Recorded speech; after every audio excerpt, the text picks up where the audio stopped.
Hello, it's me, Annalisa, with my spiritual friend. It's Sunday, December. I always question what day is it, December 20th, 2020. We are almost at Christmas, almost at New Year's, through Hanukkah if you celebrate. And I'm sorry, I'm not as familiar with all the other holidays. As always, I got that you paid her, just don't worry. We'll start the list in a minute. As always, all readings are for the purposes of entertainment only. I'm not a psychic. I mean, I am a psychic. Woo. I'm a lawyer, a therapist, a financial advisor, or a doctor. If you need one of those, please seek those. Hello, Montoya. I hope everybody is doing well. A couple of announcements. Tomorrow, I'm going to go live at 2 p.m. and we're going to do manifestation talk. It's the solstice tomorrow. This is a really beautiful time to do some manifestations. I like the idea of manifesting versus New Year's resolutions because I think that doesn't do you any good. Manifestation does. So I can help you with some pitfalls, any questions you have about setting mantras that you might, or things that you might be feeling stuck with manifesting. So we'll do that tomorrow at 2 p.m. Also, if you're looking for energy healing, I always recommend Daniel Teague. I've got his website listed below. It's in the description. So when this boots itself up from being live, I got yours, Tiffany. Thank you. Hi, Linda. So once that goes live, you can click on his. And then as always, please support Spiritually Out of the Closet. Dan is a great supporter of this channel. And if you guys have anything you want me to mention, I'm totally happy to do that too, because I don't believe that there's competition or limitations or anything. I'm happy to support other people. So that's that.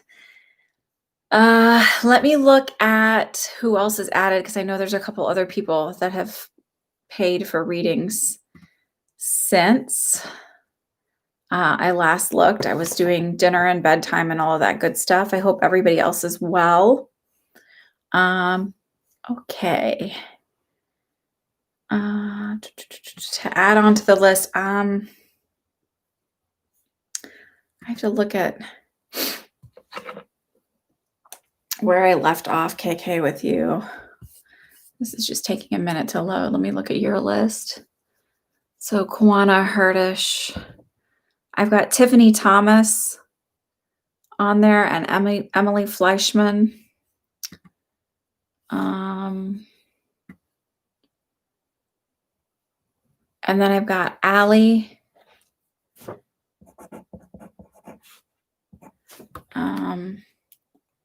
And Montoya. Herdish did pay for 2.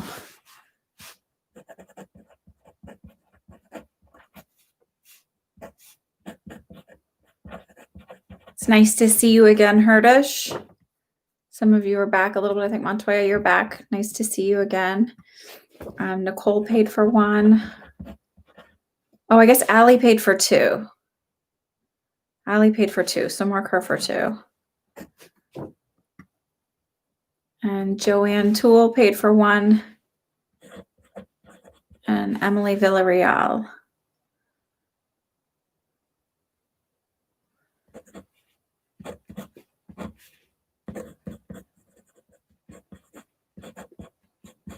Unless you say it Villarreal. I'm not sure. Real. I was corrected for saying, because I was taught, so like different dialects and different areas have different pronunciations. And I called somebody Sergio because I was taught, the Spanish from Spain dialect. It was Sergio. And he berated me for not saying Sergio. So I got Joanne. Oh, you paid for 2, but it was 2 separate payments. Your error. Okay, let me look. I see 1. Why don't we give it a minute and see if it loads? I also do, so if anybody's wondering, I do private readings, 30-minute and 1-hour readings. Hi, Deborah. There you are. Joanne, I still only have one. We'll see what happens. Maybe it's just a little lag. Deborah paid for a reading as well. So as you know, this month, like basically since Thanksgiving, I've been doing 100% of these. So every amount of money that we get from this, I am donating directly to the Community Food Bank of New Jersey. With everybody sort of struggling right now, I figure a cup of coffee for you can go, and it actually pays for 15 meals. $5 goes towards 15 meals. So that's a lot. A little bit goes a really long way. So it's a really great way to help others out. And I don't think that anybody should be struggling to put food on their table right now. So if I can help out, this is a really easy way for me to have a lot of people come together and do a little bit. So last week we did $125. So we'll see what we get this week. I think we might surpass that this week. So that's pretty awesome. Allie, I did get your email. So you don't have to worry. I got it. I got the name. Don't worry. So you can just say your brother and I'll know the name. I'm even writing that down. And then also if you go over to my website and you sign up to get my emails, I don't email a ton. I do once a week, basically, to remind you of these readings that we do. And then maybe, like I also, in today's, I included that I'm doing the live session tomorrow with talking about manifesting. I try not to, because I can't see how many people email like 15 times a day. Like, I got it. You're out there. I see. I know you. So I try to just do the once a week. But if you sign up to be a part of my emailing list, you'll also been put into the random drawing for a free 30-minute reading. Every month I draw one. Last month, the person never claimed theirs, so I'm going to be drawing two, and I'll announce those tomorrow. So get a reading. I also have people who are buying them for gifts for other people, and if you just purchase them and let me know the emails to who I need to contact to connect with those people and set up the reading and schedule it with them, I'm happy to do that as well. Just as long as you know that, like, you let them know that this is something and it's something, don't just like surprise, because that's like surprise therapy session. Not that I do therapy, but these can be kind of emotional. So you have to make sure that the person's ready for it.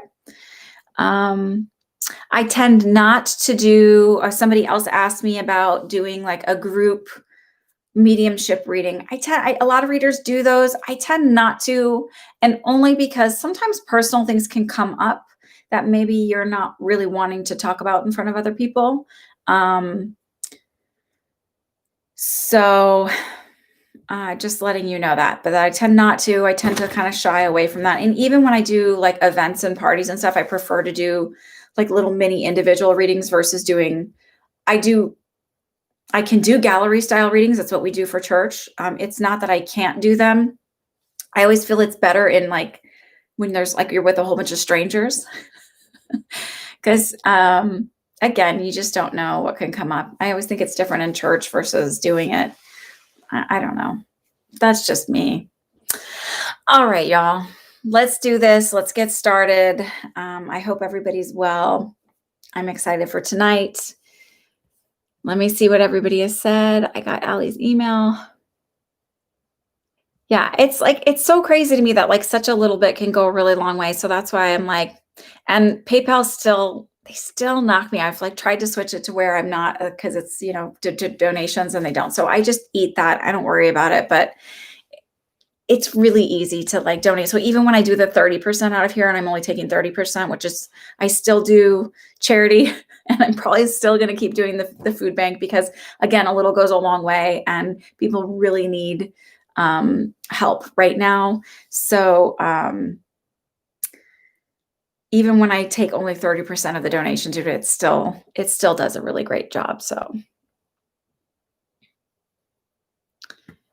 okay, so let's see.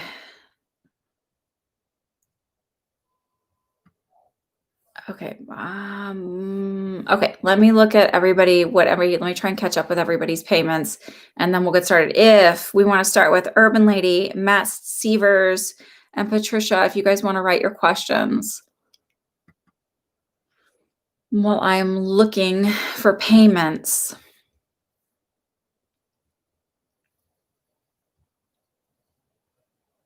Okay.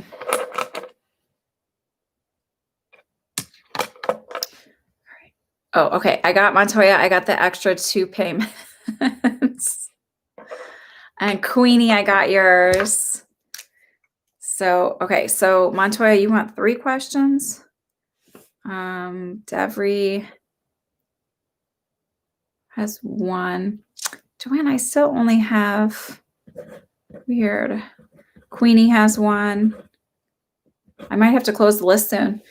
I was telling KK, I was like it was like 5 or 5:30, and usually like when I send out my thing early, Joanne, I only have 1 for you. Why don't you check your receipts and make sure that you actually did pay for 2? So I was like not getting any. I like on my phone, I usually get notifications from PayPal, and was getting none. I was like, oh, I guess like no one's gonna be here tonight. Now I'm like, oh my God, let's hope we can get through them. Yeah, just check and make sure, because I'm only showing 1. So you can always email me if you have the receipt for 2, and then we'll figure it out. Anyway, so now I'm gonna, let's see. Okay, so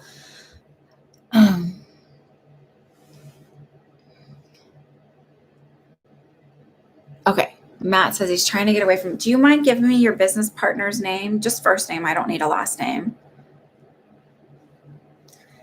Because interestingly enough, I keep feeling 3. So is there actually 3 of you? And just 1 of you are trying to part ways?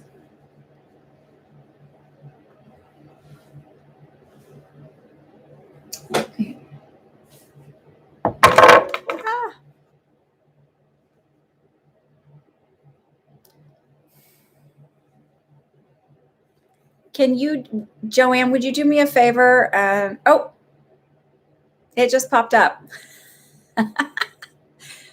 There you go. Okay, so Joanne has 2.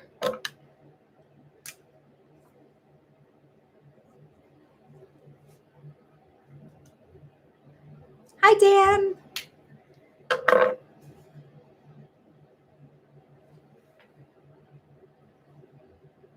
Yeah, you can add a question for Mary.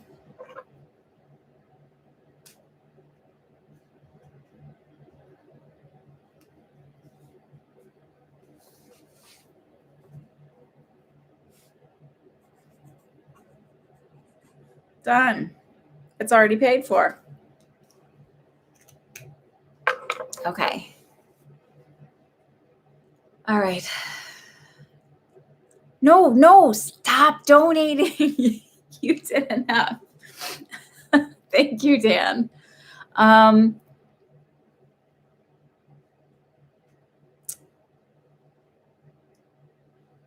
Matt, do you mind giving your business? And then why was I hearing the number, like there's actually 3 of you?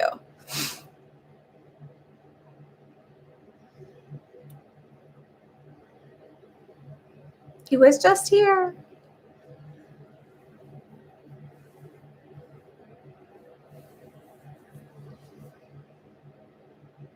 I replanted my plants, and I actually didn't put one of the ones that was here. I moved this one in, and I'm hoping this one's happier now.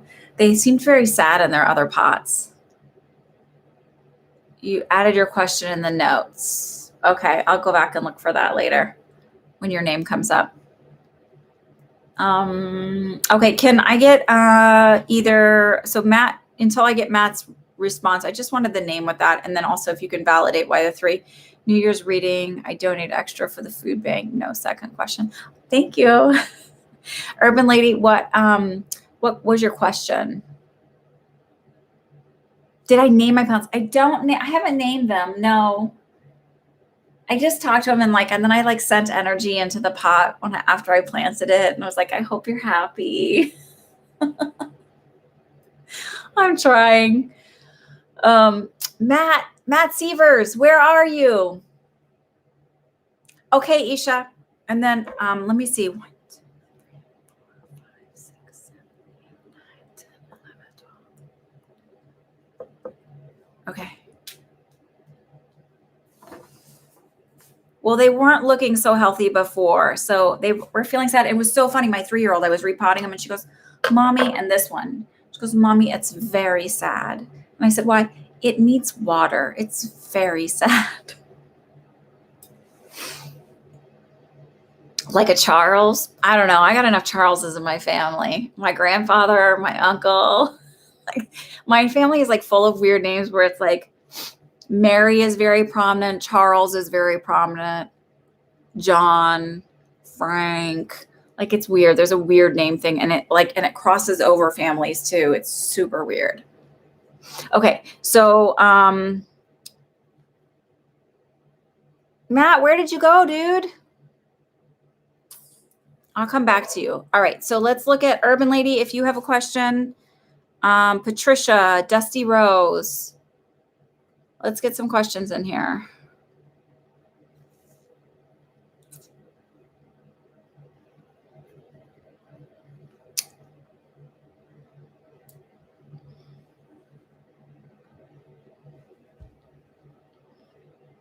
Patricia, where is yours at? Oh, there you are. Why have you lost your passion for everything?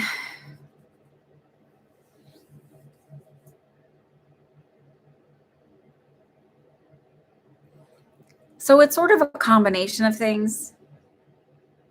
It's not just like the easy get would be like, well, it's the the pandemic and depression and all of that. It actually feels like you've had so it's like sort of kind of a combination of that, of like not being able to do the same things, and it just feels like feeling the collective energy of feeling kind of but it actually also feels like making that shift of moving into, like, when you start to awaken and you start to shift and become more spiritual and become more aware and your vibration changes, the things that used to excite you and used to have fun doing are really kind of boring now, and they kind of are uninteresting. And it happens to a lot of people. The mundane, like the things that were like, where you'd really like certain TV shows or something, that's just like, they just don't do that for you. Like, you kind of go into these modes of where you were like really just want to read, or you really want to watch everything that you can and learn everything you can about different spiritual aspects, whether it's astral travel or manifestation, mindset stuff. Like, all of that kind of becomes something that you can't get enough of. Or reading about being psychic, developing those abilities, developing mediumship and things like that. It just feels like you're sort of kind of in this mode of like ascension. Does that make sense to you? And it doesn't mean that you won't have a passion for those things, but some of those things sort of start to drop out a little bit.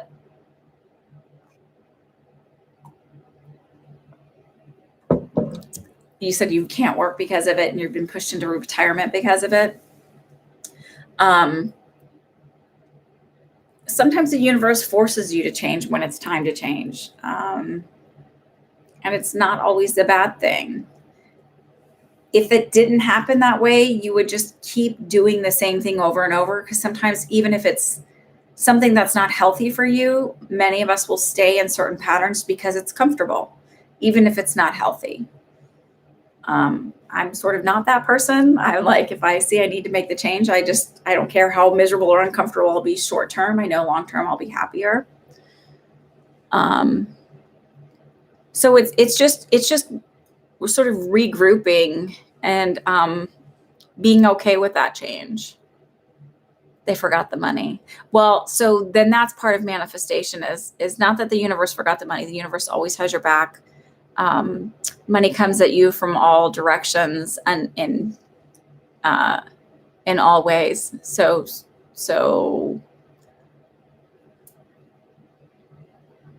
we can work on that tomorrow. We'll talk about that. I'll even write down a whole bunch of manifestation stuff. But it's sort of like, when you say that the universe forgot it, then remember that everything we manifest now, like what's happening now, what's in our 3D now, is sort of the echo or the playback of our old thoughts, right? So it's like the movie catching up. Like you've written the script and now the movie is actually playing out.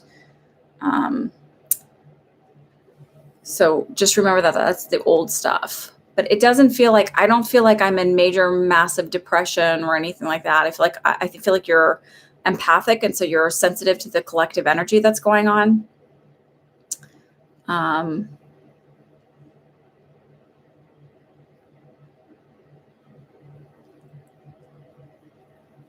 Okay. I'm just writing down a note from one of these things. Okay, so I'm going to leave you with that, Patricia. But I feel like you're going to be okay. Okay. Of course, the fear of the unknown. It's, but if you really get into manifesting and you start with the small stuff and then that stuff starts to happen, you start to have more faith that even that there isn't really, and you start to recognize that there really isn't an unknown. And you just start to trust that you don't necessarily need to know where or how things are going to manifest and come from. They just happen. And also gratitude comes along with that. So if you're working on manifesting love and money and stuff, and you're like, the universe just brings me money, don't turn your nose up at a dime that you find on the street. Just get excited. Like, see, the money's just showing up. And I know it sounds silly, but it shows up in little ways first before it just shows up in the big stuff. Hi, Kayla. Did you pay for a reading? I don't have you on my list. Okay, so Dusty Rose, Matt Sievers, where did you go, my friend?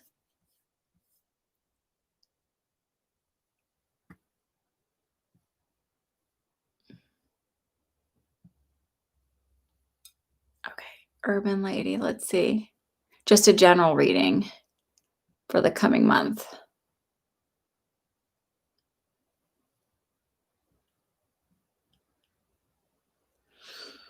I heard the very first thing I heard was big things in store for you, and it feels like I know you plant plants, but it literally feels like all of these manifestations that I've been working, and it feels like a side business. It doesn't feel like your main job, but it feels like things are starting to like kind of pop and happen for you. And it feels like more income and getting your name out there more. Is there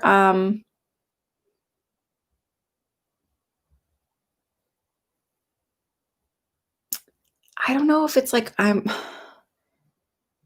feel like do you have an Etsy store? So it feels like I'm getting more business on. Oh, Shirley, you're Dusty Rose. Oh, okay. Okay.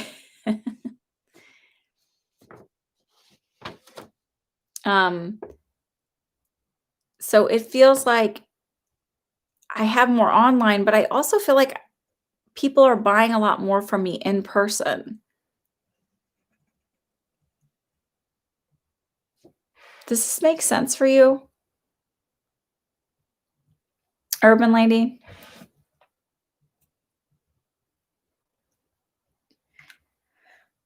Like, I don't know do you sell like bath and body type products? Or like, it just feels like stuff that's more natural.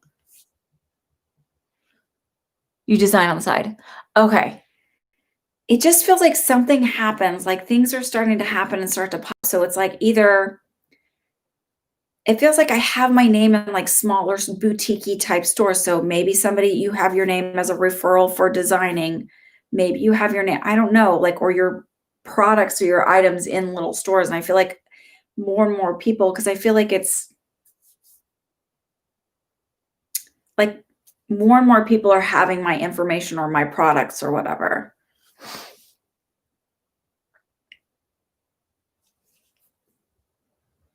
So I feel like in the next month or so, some of that's going to start coming to fruition where I'm starting to kind of like put this stuff out there. I feel like actually that's sort of what's going to be happening for you this year in 2021 is like getting my stuff out there, doing more. labeling and branding and starting to distribute it on a smaller level.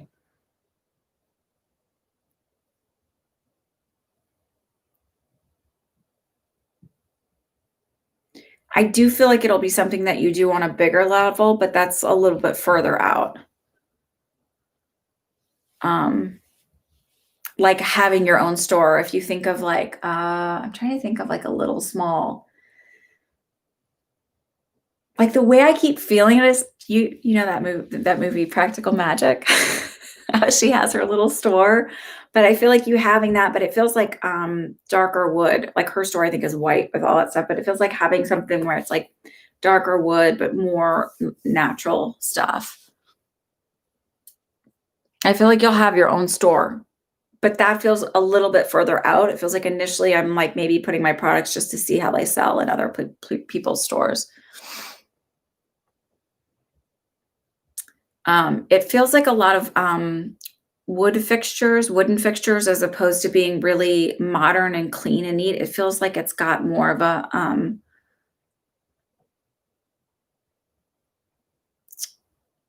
don't want to say classic, but it's just like, where they just the wood fixtures with all of the inlays and the carving and stuff. It just feels, and like the glass door fronts and stuff like that is sort of what I see. And it feels small-ish, not terribly small where you can't move in it, but small-ish. And it feels like even if I branch out and I don't know if it's going to be like a chain or if you end up franchising it, they're still all going to be real small and have this like unique boutique-y feel to them. Again, that's further out as it becomes more.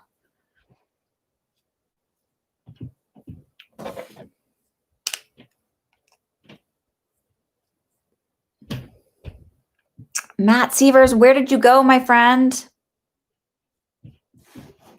I hope you could get this. It's like feels really good. So it feels like this is like where it's starting to really kind of blossom. All right, Matt, let's see what I can do with just, I really wish you would come back, Matt Severs. It's like you put your question in and ran away. You're welcome. Miss Shirley Burchard. I don't know why I want to say Bouchard. I said that wrong. I'm sorry, Burchard. What's your question?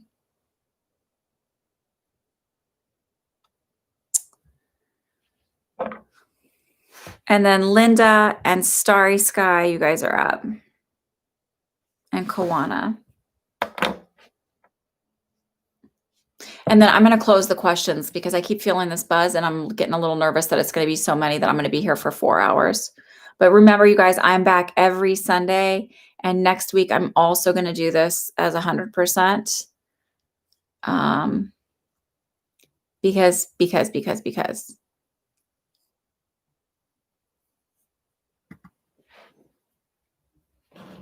Woke the Sam to my, oh, that's right. So immediately the first thing that I got was your mother. Is your mother in spirit?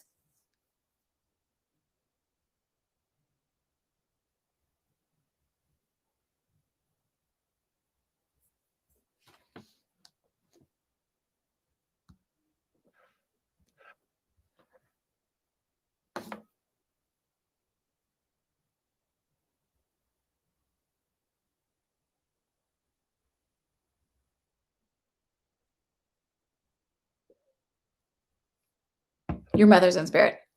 Okay. Okay, yeah. I felt immediately it was your mother. Sorry. I was just trying to figure out why my phone kept buzzing because I didn't have as many things.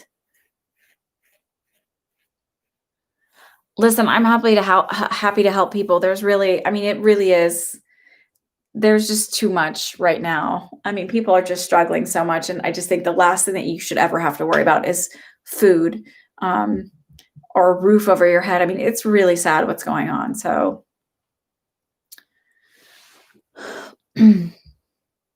so immediately I felt your mom. Okay, so Linda, Starry Sky, Kawana. I think Kawana, you put yours up.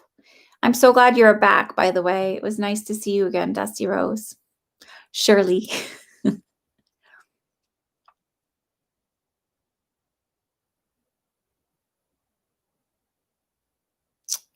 Your Arjun.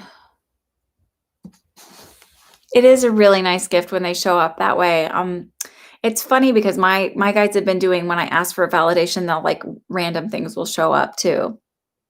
Okay, I'll go find it, Kawana. Um, Linda, my romantic interest, Arjun, is overseas and our momentum has stalled. Do I see a successful relationship for you in the future? They're showing me something about 2 months. Is there a significance about 2 months? Is there a planned trip, a planned meeting?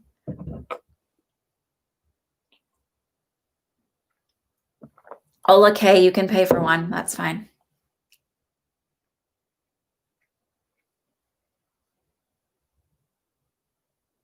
I'll look back at it, Tiffany. I know you posted it there.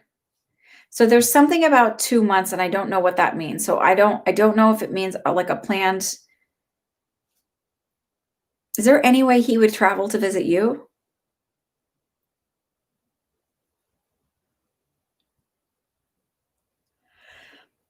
Excuse my yawn.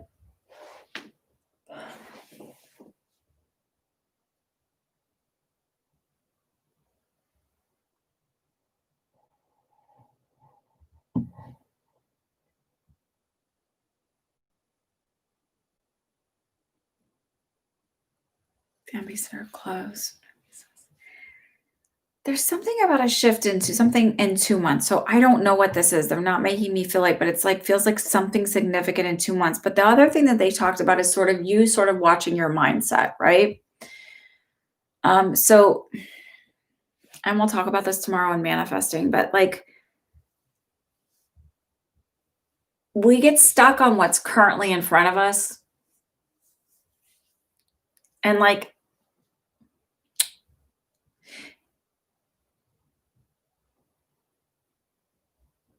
it's almost also like this story that if I pick somebody far away, I'm sort of picking somebody that's not really fully available to me. So then, like, looking at why do I pick somebody that's not fully available to me when maybe the case is that this is like some crazy romantic thing that, like, there's nobody quite like this person, and that could be possible.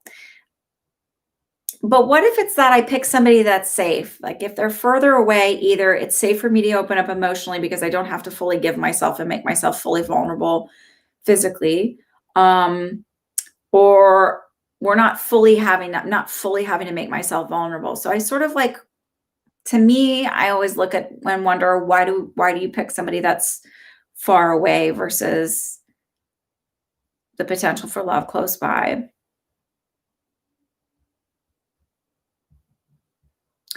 And then look at the stories that we tell ourselves and our thoughts about relationships in our head. They don't work out, men aren't reliable, whatever they are, and sort of start to reprogram that in your mind about, or maybe why they don't like us or they become disinterested. I mean, we have a million different things that we tell ourselves and belief systems that we tell ourselves. And that's sort of what they're kind of approaching it is what are the belief systems that you're locking up in your head?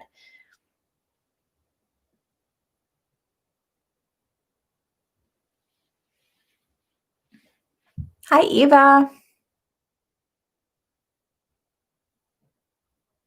You were thinking about giving up her in the next month or two.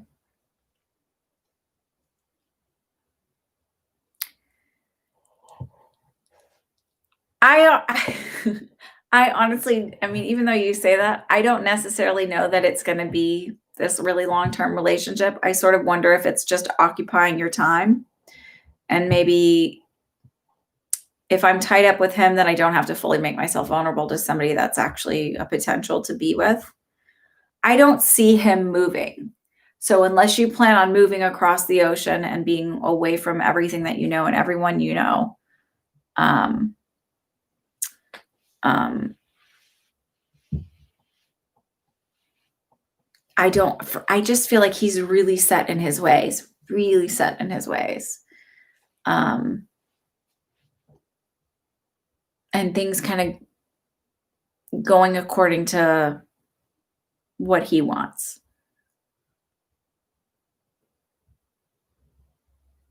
Oh yeah. Okay, Tiffany.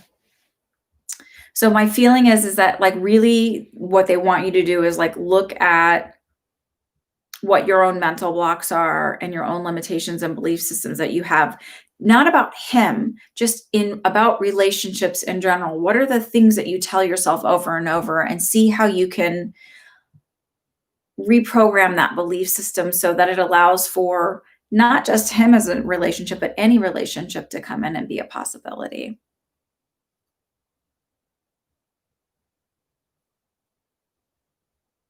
So they just showed me Ruby, and I heard Ruby Rose as a saying. To me, rubies relate to having a birth month in July. Does that make any sense to you?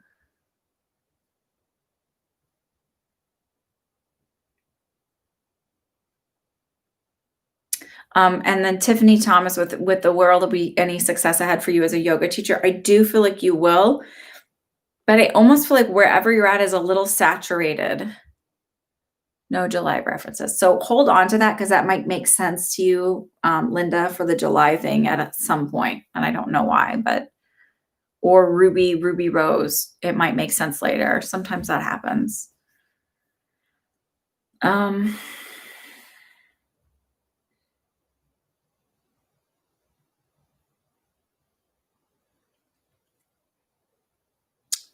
I'm going to leave you with that. Okay, Linda. I know it didn't fully like, there's something about the 2-month thing. And then there's something about sort of, they wanted you to kind of look at your belief systems. And I said, I don't necessarily feel like that's a really long-term relationship. You're welcome. I'm sorry it's not. He's going to sweep you off your feet and marry you and all of that.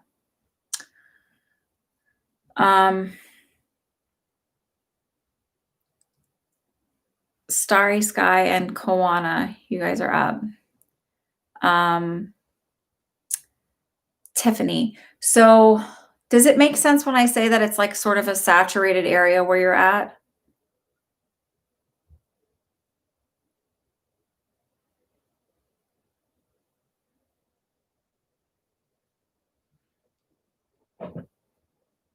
Don't we all, Starry Sky, don't we all have stubborn spouses? I mean, I'm not stubborn at all.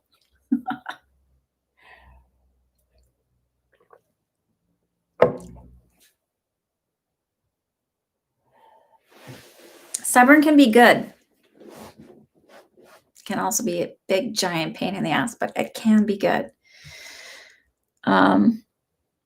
Tiffany, is the area you're in sort of super saturated for yoga teachers?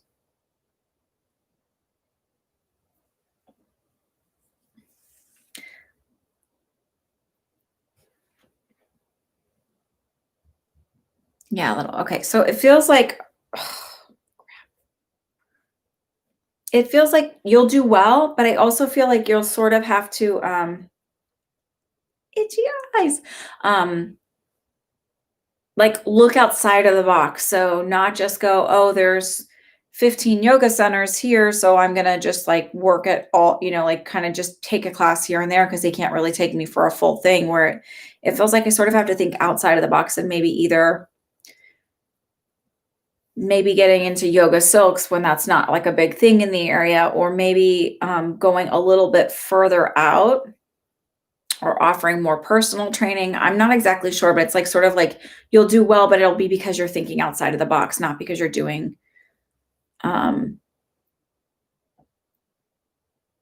standard stuff.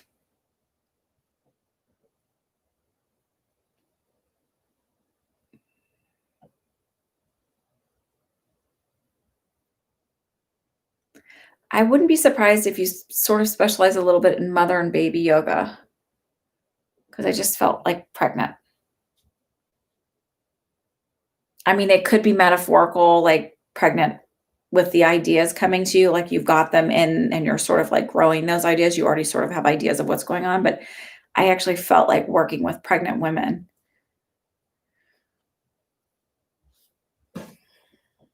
All right, so Starry Sky, let's talk about Matt Severs if you're here. Matt Severs. Calling Matt Severs. You're like that Pee Wee Herman. Pee Wee Herman. Sorry. um, Trauma-based yoga. So that makes sense then working with women, and that's so cool.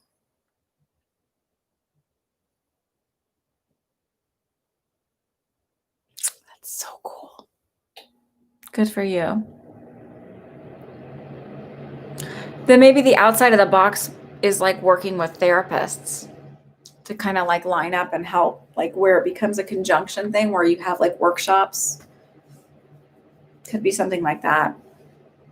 But it just feels like whatever it is, it feels like outside of the box of what the normal is. Okay, Starry Sky, let's look at your wife. How can we help her be healthier? Does she have, I get that she's stubborn, but does she have a little bit more of an Eeyore energy? And then, hi, Chatterbox. Does your wife have a little bit more of Eeyore energy? When I say that, I mean sort of like, woe is me, nothing ever goes right. Yeah. There's usually one in this couple, isn't it? Oh my goodness. Okay, we need to close the list then. Unless Chatterbox, if you want to get one in real quick.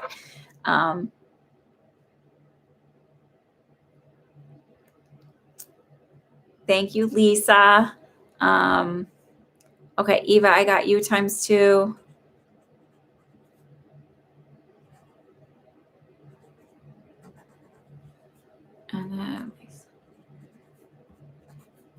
And then we're going to have to close the list or we're going to be here forever because we haven't really even gotten through any. Okay. You're welcome.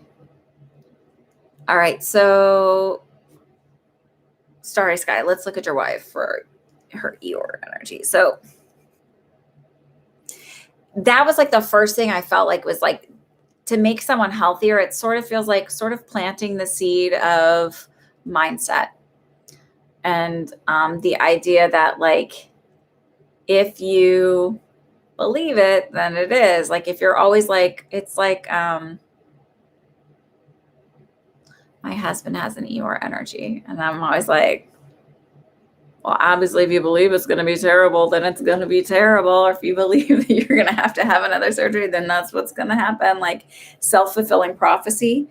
So sort of maybe planting the seed about manifesting and the possibility for positive things. I actually feel like she's fairly intuitive herself and she's like missing it. Like if she would just like she passes it off as like not being that. But she's really intuitive. I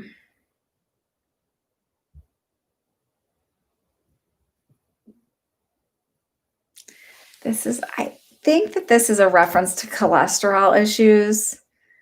Does she like super love cheese? Because they keep showing me cheese. It's like, lay off the cheese already. And I'm not one of these people that's like, dairy is evil.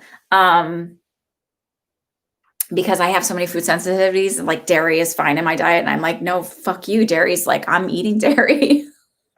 But I don't like just like pow down, like the cheese and stuff, but I just like to eat yogurt and things like that. So, but it just feels like cheese is her Achilles heel. And she like, it just feels like I'm eating like higher fat foods than I should, that this isn't like healthier for me. I don't feel like nagging her works. It feels like if I sort of like by example and then maybe she'll try it, but not because you're like, oh, look how healthy it is. It tastes so good too. But if you're just like, oh, this is pretty good, you want to try it? It's like tricking her into changing her habits. And not like, and I feel like you can't be like, Oh my God, you should check out manifesting. It should be like just leaving a video playing and like walking out of the room and like not and just be like, "Oh, I forgot to stop it." Like, so she overhears it. You are a nag. It feels like nagging does not help. It feels like she like digs in even further if you nag. And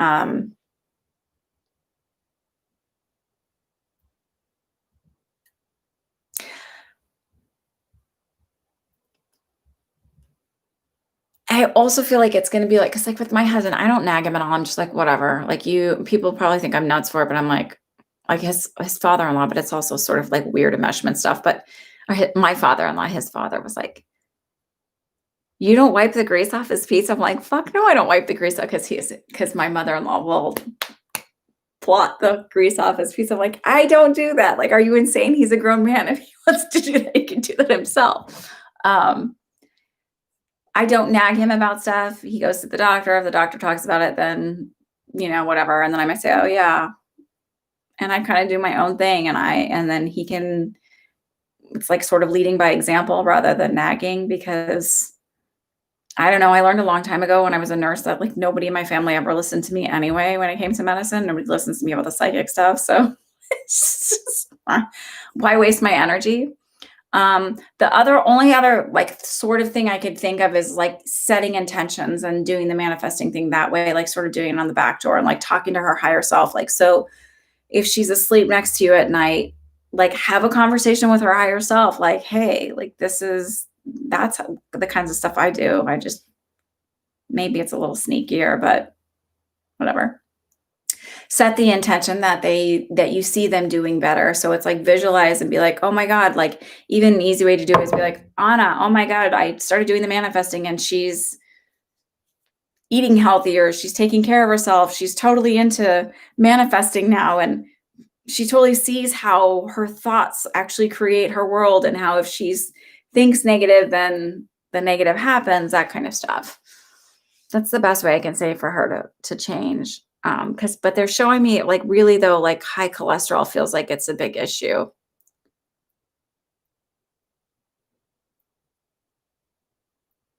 And salt, like salt is not necessarily bad. Like it's bad for some people, but it's not bad for other. Like I mean, my mom can. Like I joke that we should get her a salt lick for every year for Christmas because she uses so much salt, and it doesn't affect her blood pressure. That's not her thing, and I feel like salt is a problem for your wife.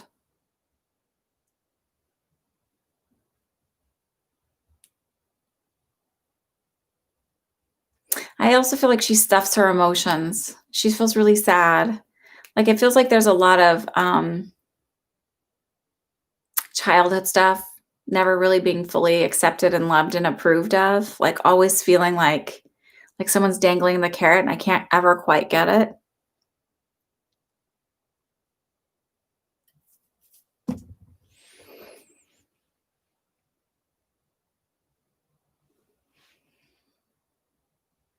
I just want to like hug her, hug that little kid inside of her.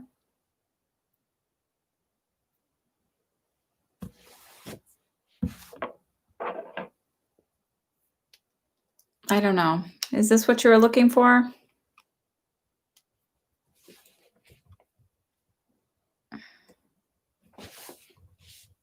Matt Severs, are you here?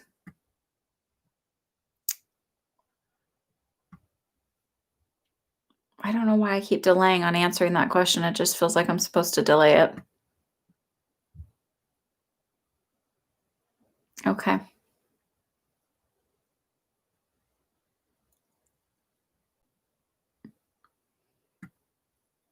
All right. So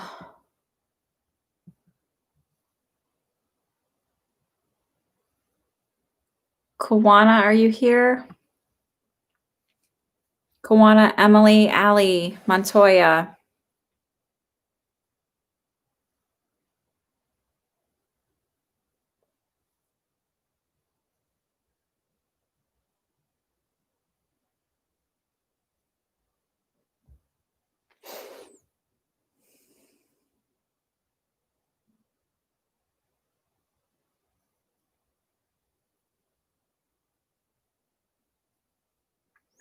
Does your stomach have, your stomach, does your brother have stomach issues? Because the minute I felt that, and this could be just chakra stuff, but I want to see if it's an actual literal stomach issue because I felt like really like gut issues with him.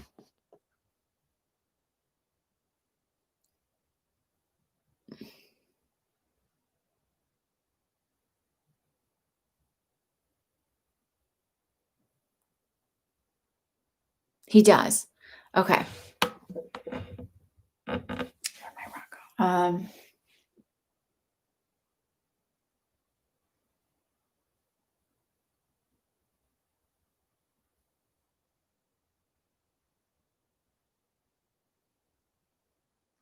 So they said he will find love, but it feels like it's a couple of years out, and he still feels like he needs to come to terms with himself, like really loving and accepting himself, and being like really kind of more comfortable in his skin. Because even though he's come out, and congratulations and big kudos, and give him an energetic hug from us because that's huge to be comfortable with yourself and to finally just be like, I just need to be true to who I am. Um, so I'm super excited for him. I actually feel like he'll get married one day and have a family. Um, there may be like an adoption and a surrogacy. It's like feels like one and the other. Um, and I feel like he's going to be really successful. And I feel like your dad will come around. Um, it's it's funny because it's not that I feel like your dad is like,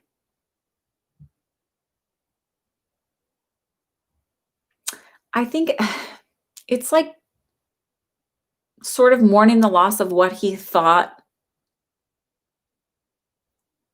like what he envisioned being a father to a son was and what the life of his son would be. You're gonna be an aunt. That's right, Allie. Um, so it's sort of like that's what your dad's coming to terms with, not that he doesn't love and accept him, right? And it just takes time. For your dad, I feel like in 6 months or so, he'll sort of be like normal and like totally okay and figuring it out. It's like new territory, right? I don't know how many gay people your father knows. So, um,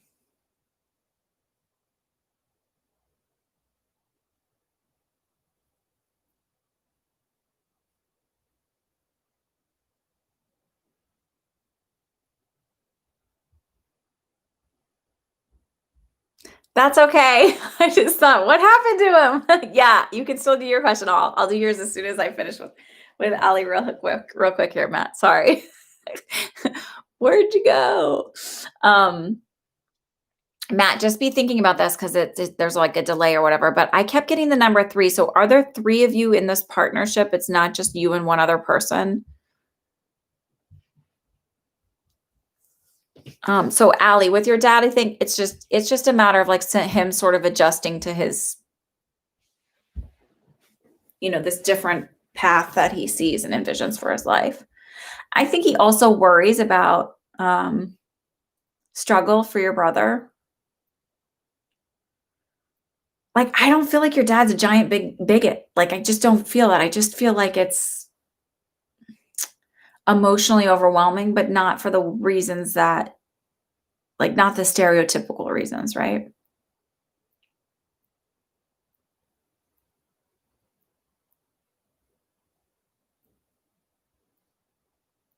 And I feel like your brother is just sort of still trying to again, it's still trying to get comfortable with himself.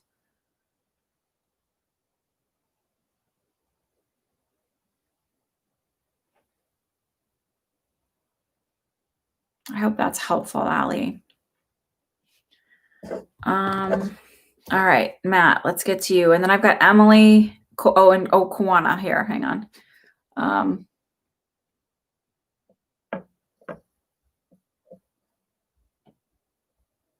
Okay, let me go to Matt. So Matt, is there 3 of you in this work relationship or this business relationship? You're welcome, Allie.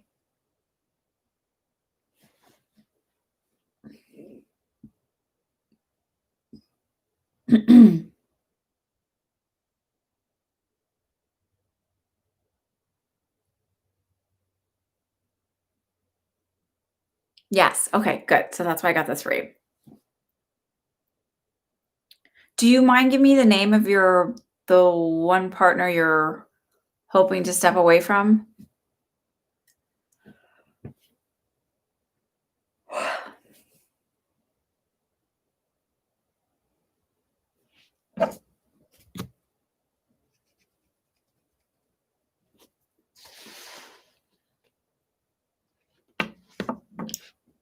Seth. Okay.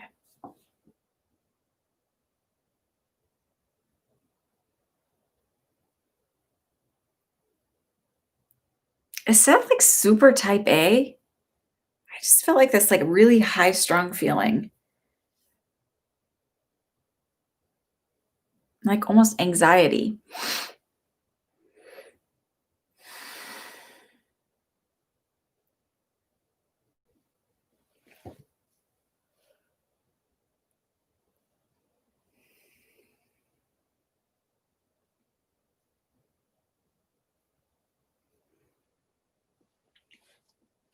I just want to relook at your question.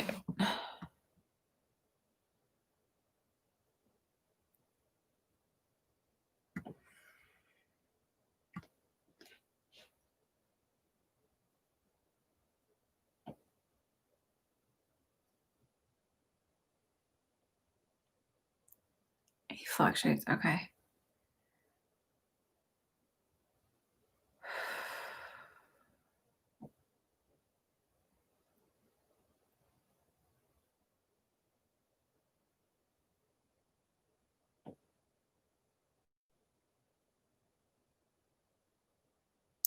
I can't figure out why I feel like I'm keep seeing like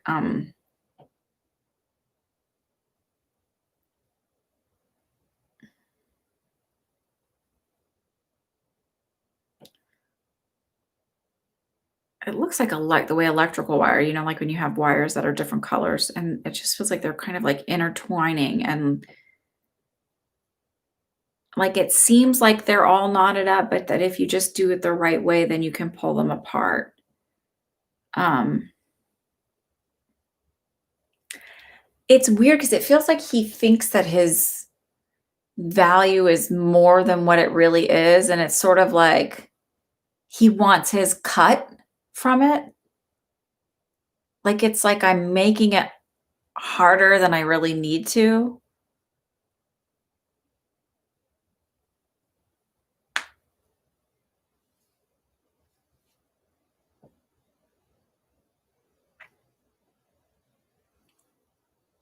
They're highlighting March for me. So is there like an end date or a cutoff date or something that would happen in March where it would be this would be a good time to separate? Like this would make the most sense, like where we maybe finish a project and then like it'd be like, okay, now we're done. We don't need you anymore.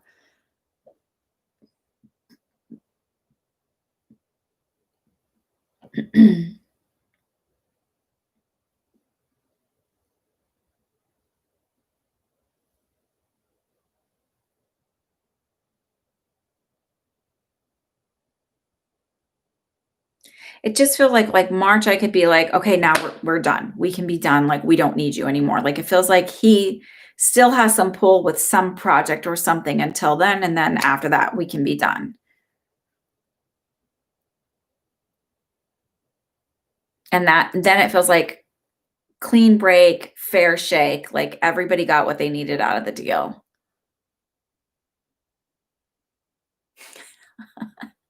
Is there still a project that you're working on together where he still has his claim to it or his name on it?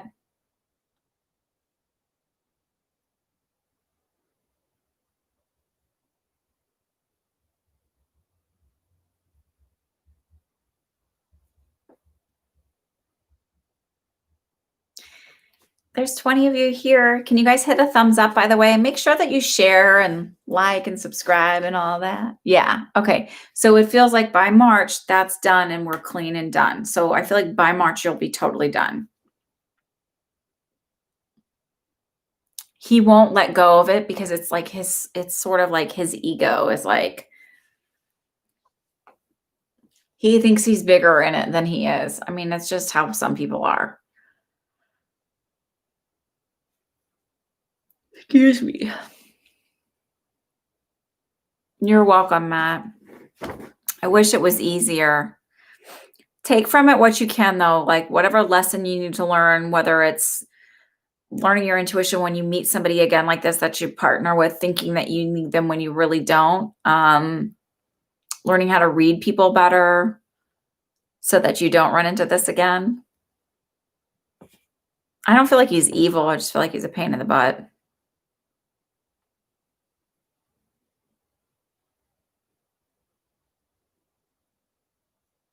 Good night, Shirley.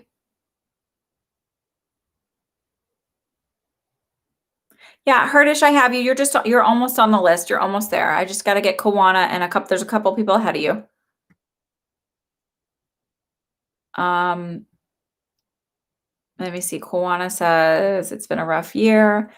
Feel like I'm on the cusp of something big, really good, but not sure what. Any hint from my guides? Is it love, more intuitive connection, or move? I don't feel a move. I actually feel like it's going to be more intuitive connection, and it feels like career business growth. And it feels like intuitively knowing, like I'm going to start getting the intuitive, like the information on what I'm supposed to be doing and where I'm supposed to go. And it feels like pop, pop, pop, pop, like it's popping along and kind of growing that way. Okay, hold on, Chatterbox, because I've been in the middle of readings. So that's what it feels like to me is that's the big thing. I don't feel love for a while.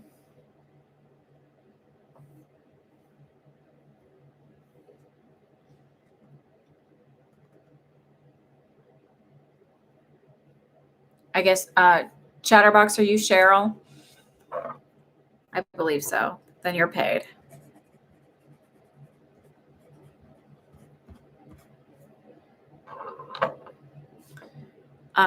So that's what it feels like to me is more of the on the business end, things kind of coming along that way. Like, so your intuition and then the business stuff growing, but kind of like going hand in hand. Emily Fleshman, Montoya, and Herdish.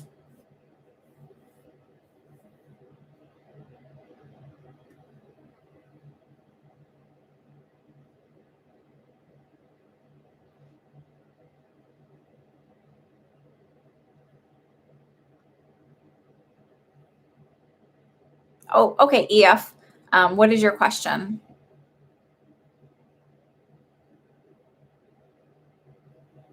Oh, Herdish. Okay. Since I got yours first. I want to know outlook for the next 3 months at work. And are you seeing me switching job or getting promoted in the current organization by March? Oh, that's right, EF. Okay. So let me look at Herdish real quick.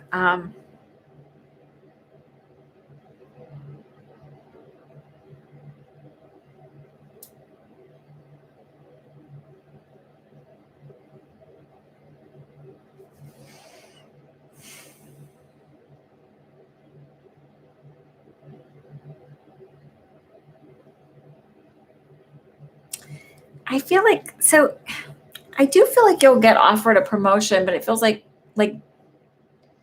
just the very, not the end of March, but it just like the feeling of it'll be March, but it feels like the last minute, like where you have this deadline and it's like just at the last minute of the deadline of when you want to have it or you're going to move on and be done. And I don't want to say it's begrudgingly given to you, but it just feels like there's some weird hold up to it.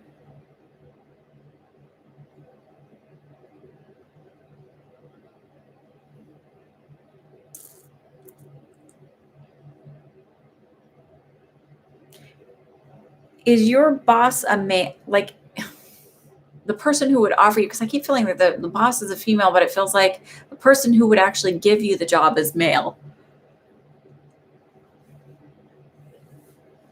or would who be the final decider in it.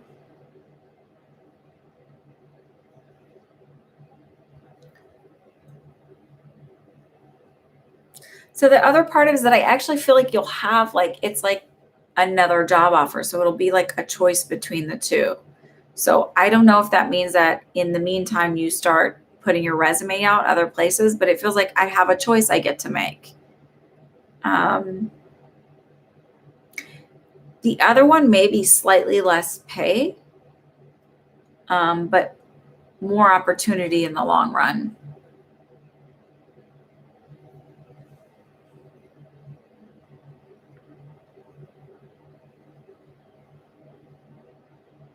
Yeah. So it's sort of like both. I don't know if I see you moving jobs, but it's just they're showing me a sort of like you'll have a choice to make of a job there. But again, it feels like it's like given to you, but like it's not like, hey, yeah, Hurtish, we wanna, it's like it's weird the way I feel it. It doesn't feel like, again, it doesn't feel like begrudgingly giving it to you. It just doesn't, it feels like this drag, this slow movement towards it, instead of just like, oh yeah, this is what we need to do.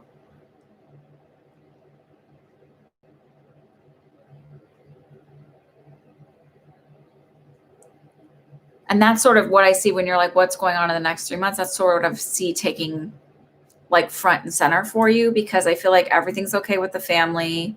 We're all healthy. We're all good. I mean, um,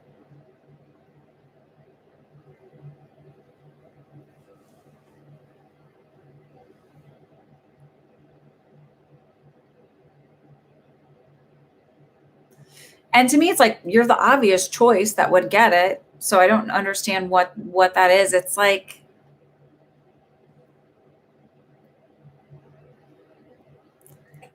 it's something about this person. Like I feel like he's like, I want the boss title, but I don't necessarily want the boss responsibility.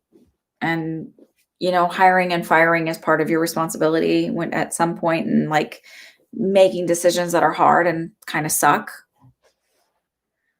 Um, and like he sort of like is afraid to make a mistake. Not that you're a mistake, but you have to understand it's like his head of like, I don't know, I don't want to. It's weird.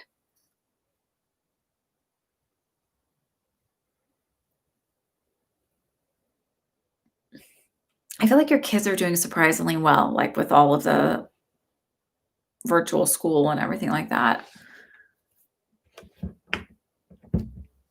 I should plug my computer in. Um,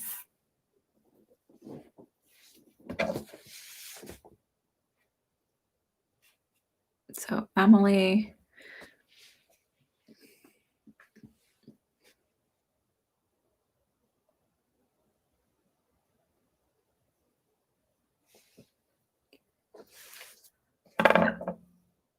excuse me.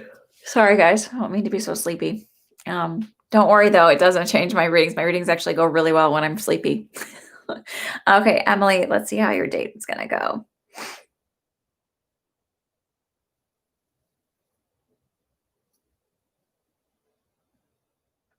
I don't know if it's you or him that's gonna be nervous that like sort of knocks stuff over, like drops things. Um, I do feel like it'll go well. I do feel like there'll be a second and third date. Um,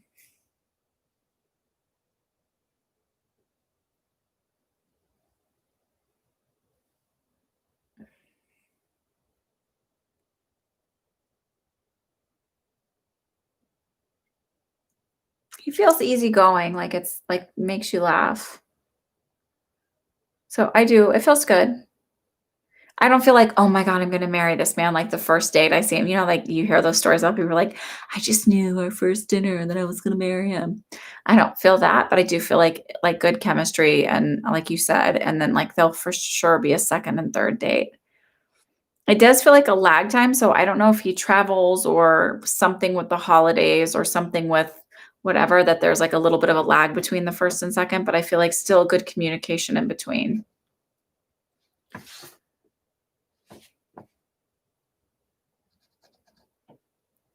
Um,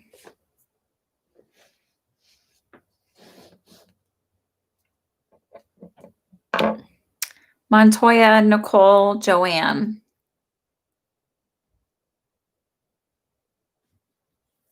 So I can't wait to hear about your date.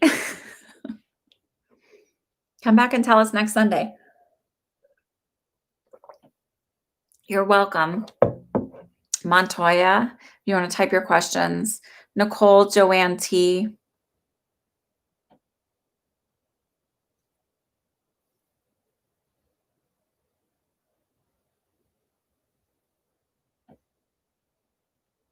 I'm like, oh, y'all, I could just take a little nap in between here.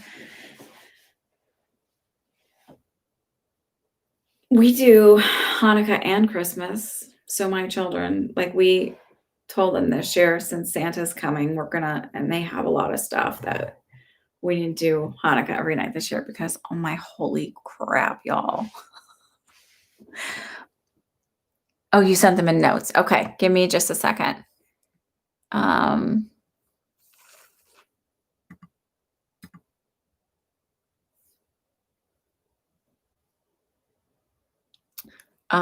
But I gave them these little sleep masks and these super soft socks, like, so they each got a little animal and we went to the Bronx Zoo on Friday night, and it's like freaking freezing, but they have these really cool lights set up, and then they've got little activities, like they've got, they had ice carving contests, and it's crazy what they can do in 30 minutes. And they had all these like, the Chinese lantern type things. So pretty, so cold. But they were really cute because they all put their little sleep masks on and passed out in the car on the way home. Okay, Montoya, here you go.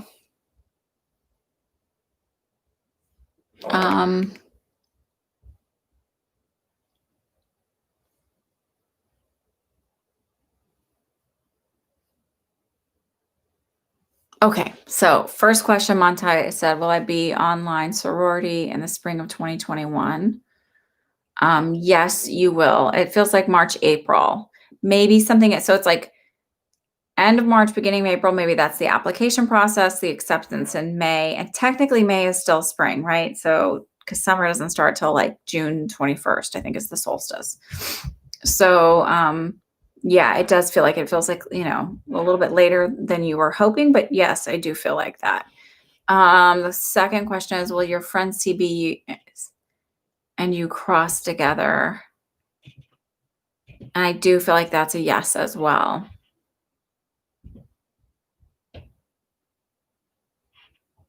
And should I open event space in New Jersey or Tennessee?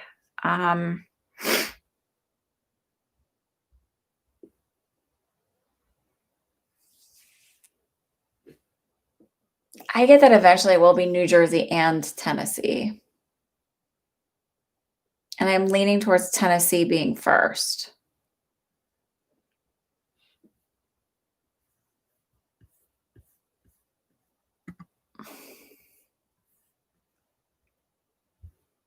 Okay.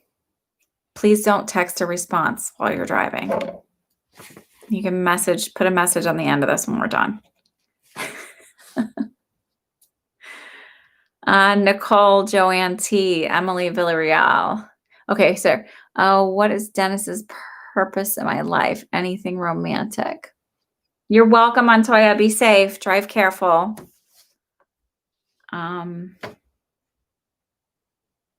Oh, good.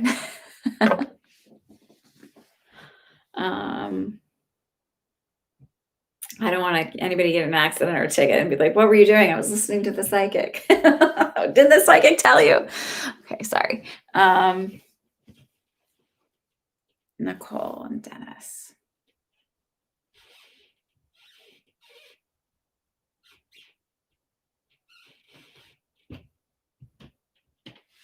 I don't feel like romantic. I keep feeling like a connection to something else. It also feels like sort of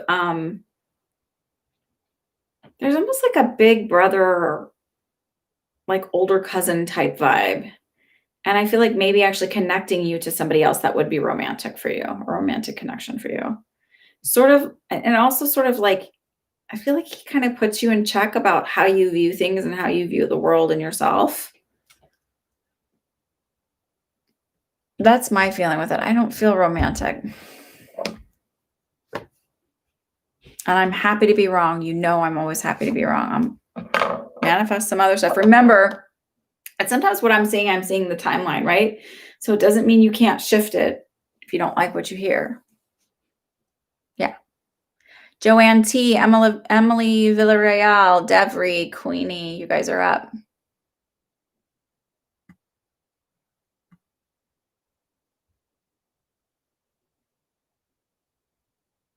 Might be better that way, Nicole. Yeah. Okay, Joe, what do you see for retirement home considering Kitsap County, Thurston County, and want to know which area would be the best fit and bring us happiness? What do you see for purchase happening?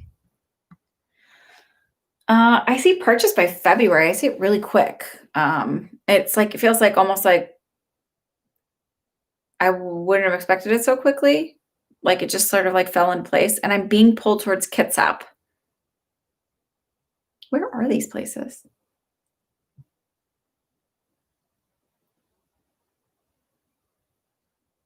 I don't know why Thurston County feels like the energy when I say that feels like sloggy and heavy.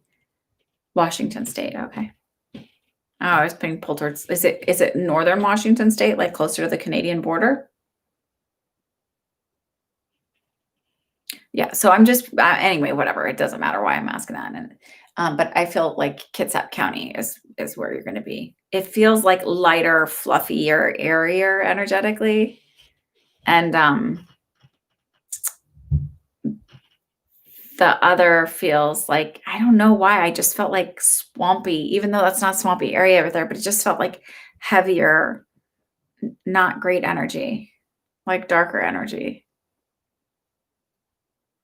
And maybe you'll understand that when you start looking at stuff, why it doesn't feel right. But Kitsap just feels like it's where you'll be. And I just got like shivers. And I don't usually, that's not usually my thing for being like, yeah, that's it.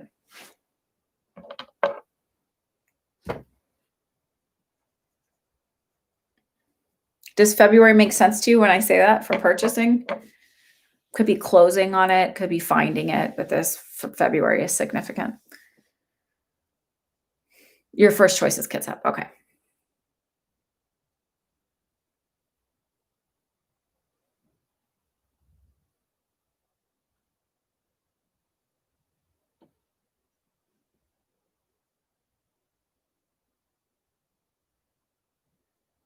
You're ready anytime when you see the right house. So it's either that you put the offer in February, or that you're closing in February. I don't know if you can close that quickly, or that the offer is accepted in February, something like that. But February is significant.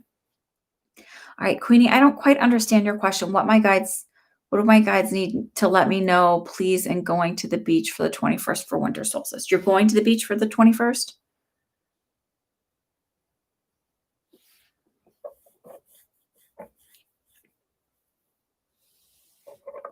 Devry and Emily Villarreal, you guys are up too. You're going to the beach. So, and you want to.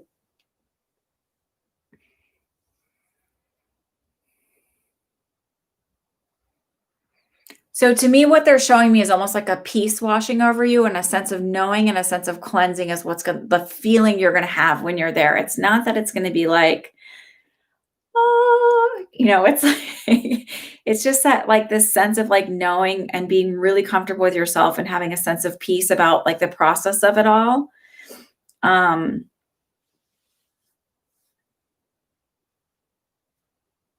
I do feel like they'll give you a little sign, and you'll know it. They're telling me she'll know what it is when she sees it.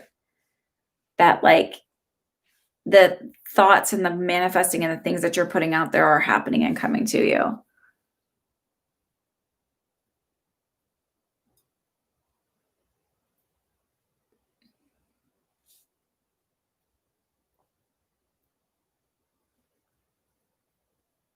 Does that make sense when I say that, Queenie? Emily Villarreal, Mary. Oh, Mary, I'll answer your question about John in the hospital. And then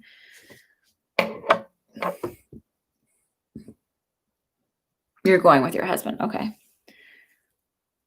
So you'll know the sign that it feels like something you'll see and you'll be like, oh my God.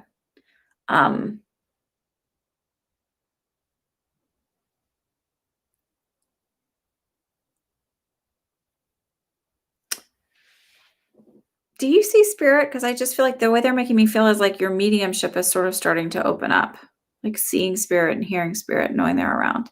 Hi, Mary. Oh my God. God bless you, Mary. Okay, let me answer yours quick and then I'll, Devery, do you mind? It's just, okay, so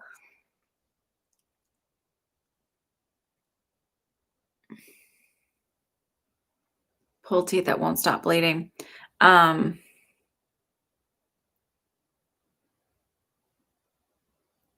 They're highlighting potassium as being an issue. So, or I'm sorry, K being an issue.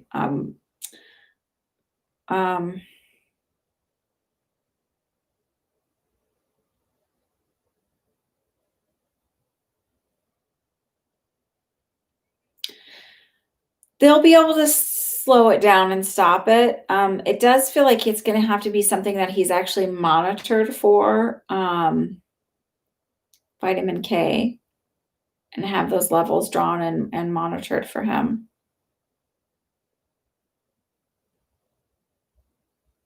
And iron is off too. I feel like something's gonna come up with his liver because they keep talking about his liver. So there might be some liver issues going on with him. I'm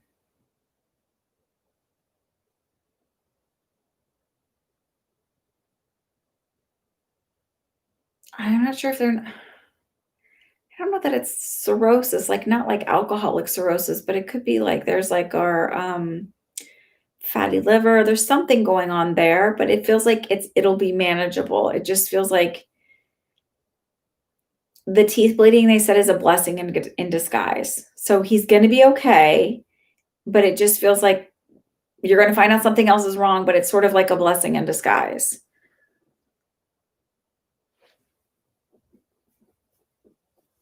Okay, so the doctor told him to take hay. So it feels like there's something else, like, so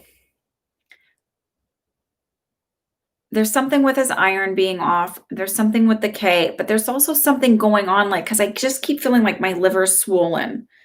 Like it's not quite functioning right. So they'll probably draw his liver function tests and find that out.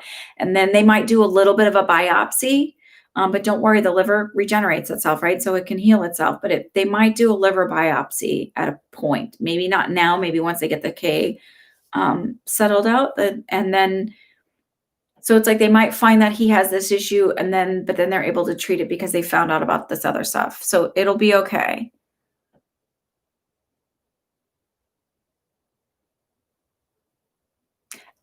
Emily, ask your question real quick. Are you Emily Villarreal? I've been mentioning your name. Ask your question. It's okay. You're welcome, Mary. Yeah, Emily, ask your question quick. I'll just do it right now.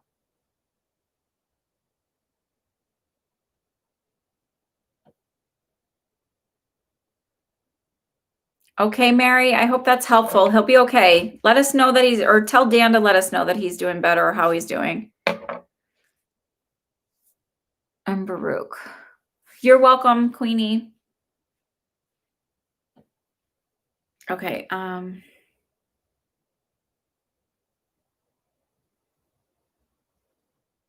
so they said he's a good egg, but he's a little slow on the uptake. Like he sort of misses things. He's a little like he's the kind of guy who doesn't know when women are flirting with him. Does that make sense when I say that?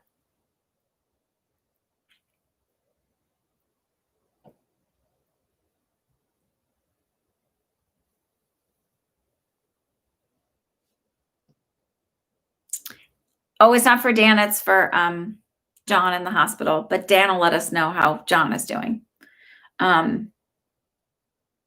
Otherwise, Mary has to wake up in the middle of the night to let us know. Yeah, okay, he's very slow. Okay, I've tried to get him to open up about how he feels about me, but he refuses to open up. It's not him to be really in touch with his emotions and like expressive about his emotions. It just feels like it felt like really slow to get to where you want, but it feels safe and okay to stay in this relationship. Um, I don't feel like he'll ever be very verbal about how he feels. I feel like you'll just know. Hi, Adriana or Adriana, not sure how you say it. So, it just feels like you'll just know. It'll be one of those things, like, I don't see, like, walking away from it just because it's not that way, and over time, he may start to open up more, but it is sort of part of his personality.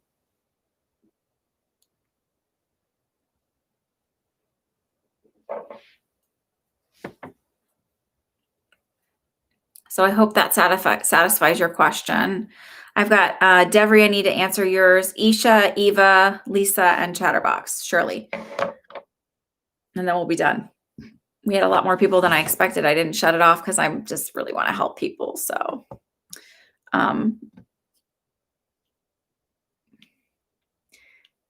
okay. So Devery wants to know, I'm going to answer hers real quick because she's up here.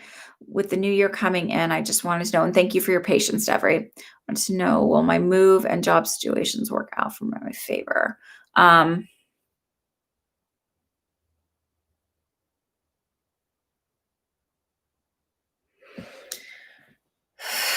So I feel like you need to breathe more because I just felt like that feeling of holding my breath, holding my breath, holding my breath, like waiting for everything to fall apart. So it's sort of like stop waiting for all of it to fall apart and just expect it to fall together.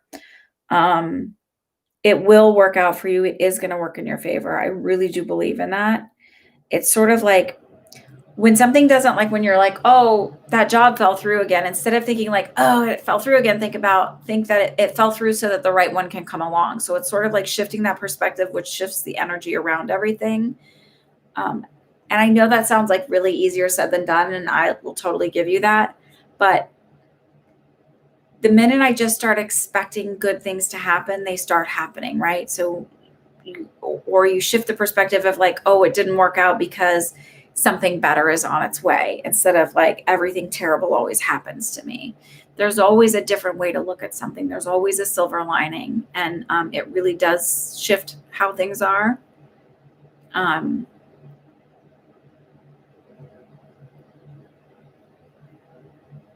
when I catch myself kind of going down, like I'm like, oh, I'm focusing on the negative flip of that. I need to flip that and shift the energy so that the better stuff can come in. Um,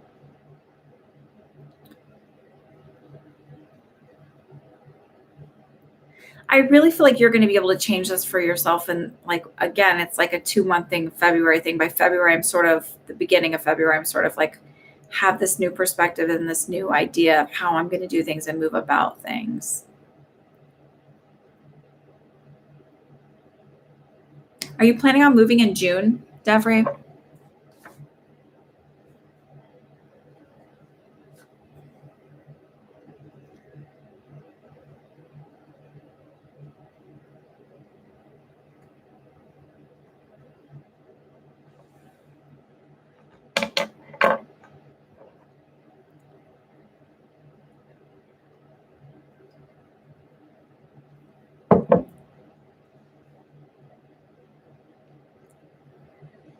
Okay, so February. So maybe that's what the February is, but there's something also about June then too.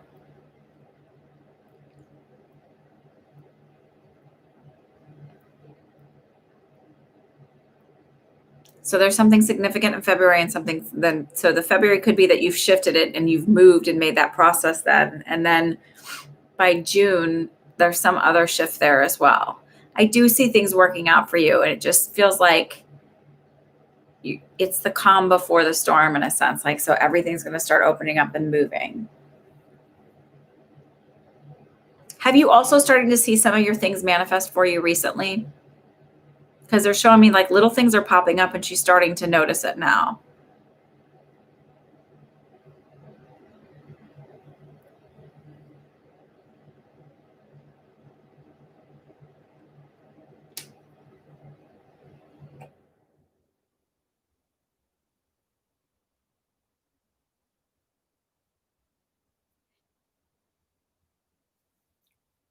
Think about it, because I feel like they're saying little things have started showing up and maybe you're just not noticing it. I don't know, but they're telling me some of your manifestations have been happening and it feels like within the last week or so. So think about the little things that you may have manifested. Do you have a manifesting journal? Get one. If you don't, write every single thing down. Wake up, start your day with manifesting. As you go to bed at night, manifest in your head like I am. Tell yourself, do the I am things. Okay. So that's one of the things. You're doing okay. You're on your way. It's hard when you first start it to like believe that it's real, because it's like so many little things. You're in this old mindset, and then like you have to start, like you have to look for the things. Sometimes it's not as obvious. So that's another way to manifest, to say that like my manifestations become obvious to me. Isha, I feel like Caribbean. And then when I asked about specialties, I feel like whatever it is I'm doing, there's continuity of care. So I don't feel like I'm necessarily in emergency medicine where you see a patient and you're done. It feels like I see them every day, and I don't know necessarily that I'm in mental health, but I feel like the conversations are really important that I'm having with my patients. And like there's it's about like the whole of the patient, I'm not just, so maybe not even surgery. I don't know exactly, but because like I feel like with surgeons, they're so focused on like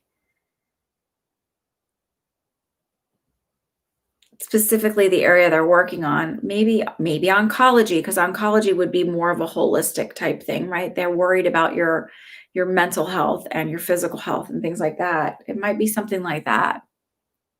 But it's something, whatever I'm doing, there's a more holistic aspect to it rather than just this specific system that has an issue.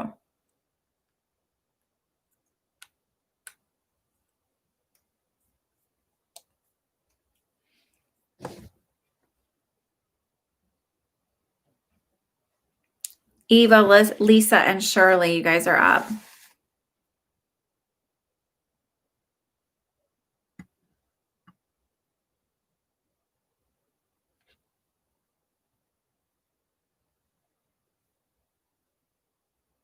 KK, thank you for staying so long. Always.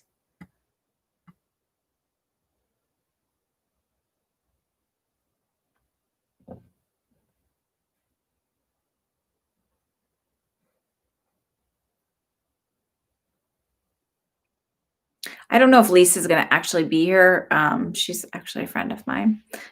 She's just donated, but I just thought I'd throw it out there in case. Eva, you're up. You have 2 questions. And Shirley.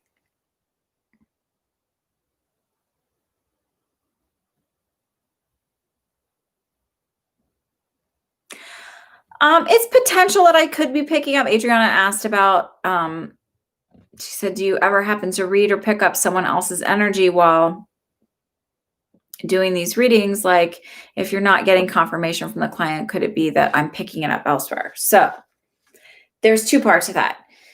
So there's something called psychic amnesia, right? There's 2 kinds of psychic amnesia. There's my psychic amnesia, where if you ask me, we're doing a reading and whatever, and then you're like, and it happens when it would happen, especially when I was reading 50 people on here at a time, where they'd be like, oh, and I couldn't remember 3 people back already because I was moving through so fast. So that's one form of psychic amnesia. Or after I do a reading for you, a private reading, you might even come back to me and be like, remember when you said, I'd be like, nope, don't remember anything. So that's one. The other psychic amnesia is when the client has it and I describe all the stuff and they're like, no. And then they walk away from the reading and a week later, they're like, oh my God, that's what she was talking about. So sometimes the stuff doesn't make sense now and it'll click to them later. There is oftentimes crossover in messages where I've had a lot of people say to me on here, I felt like you were giving the message right to me. There's a reason that you're drawn to a specific night or specific group of people, and then specific questions are answered because you're meant to hear that message, right? So it could be potential that there is that crossover that maybe I am, but usually they're kind enough to me to focus me in on one specific person. And when I was a novice at doing this, I would go, oh, well, maybe, but no, I really feel like I'm reading specifically for that person. Um, because that's the way my guides work. But there's a reason there's a crossover for the message. Maybe you're supposed to hear that. Did you have something specific you were wondering about?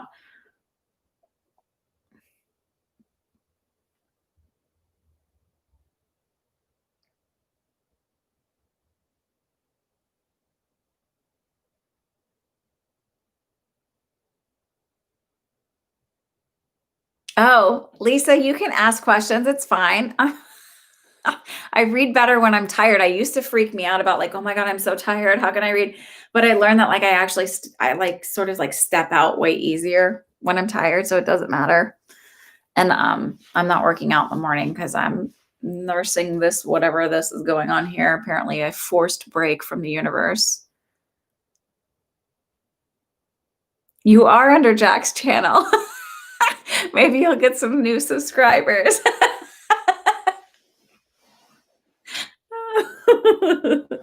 um, anybody play Roblox here? Okay, so E- Eva. Okay, so let's talk about your healing, Eva.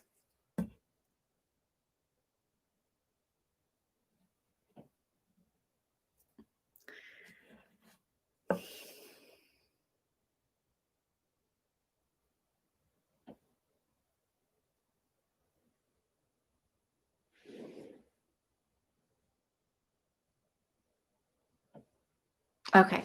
Um, all right, so let's talk about your healing and your resistance to healing.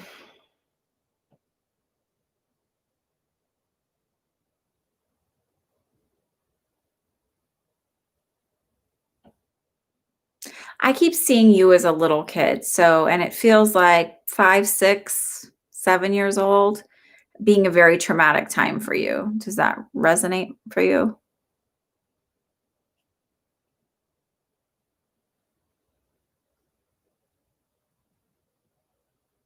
Oh, Adriana, that's beautiful. You're welcome. I got it, Eva. So around 5, 6, 4, 5, 6 years old, was there a traumatic, like a big change? It just feels like something happening there.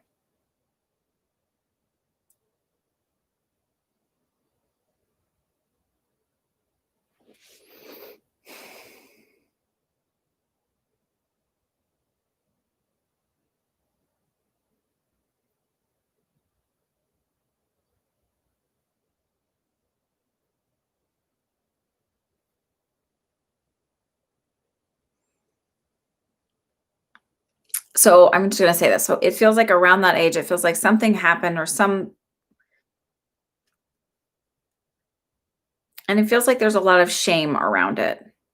So it could be that someone made you feel like verbally abusive, but it feels there's a lot of shame around it. And it almost feels like it's my fault and holding on to that blame and that being so deep seated and deep rooted. It's not that you can't or don't want to let go of it. It's just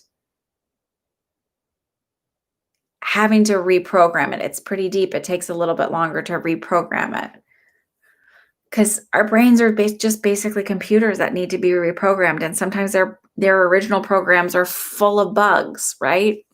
All that belief systems that we're programmed with, like if you have a bad feeling or intuition about somebody and you just meet them, and even if they say nice things like hello, how are you, and you just get a weird, creepy, weird feeling from them, a lot of us are programmed to be like we're being rude and there's something wrong with us if we don't just open our floodgates of zero boundaries to letting these people in. was splitting with my bio dad, but I don't remember my experience much from it. You probably disassociated from it. Um, I feel like whatever mom did, it was mom's words coming in on you. And sort of feeling like it's your fault, taking a lot of brunt of the responsibility. So even if you can't remember the words that she said, whatever they did that felt like, I mean, there's things sometimes where my kids feel like things are their responsibility. I'm like, no, no, no, no, no. Like, you're not, it was okay. So it just feels like that's where I feel like that comes from and needing to reprogram it. So it's literally like you having the conversation with little you. Number one, therapy might be really a wonderful way to go about this. Or there's that woman, the holistic psychologist on Instagram and YouTube.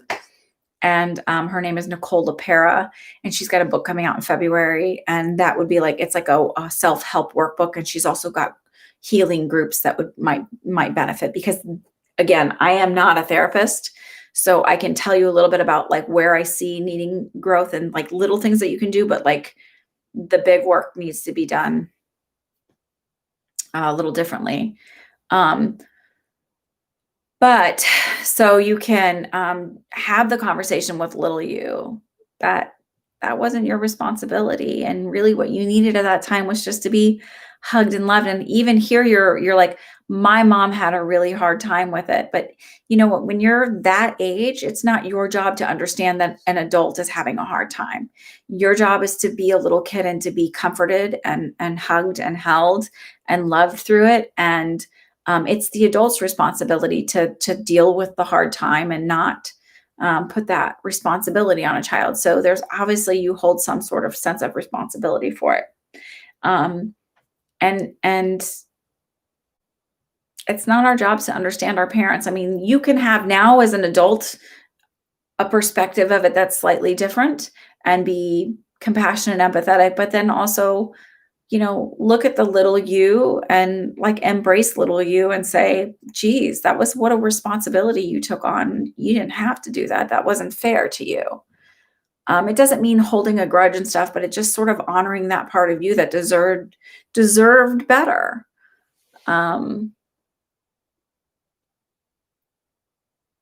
That I sort of feel like will be a huge step in the direction that you need to do.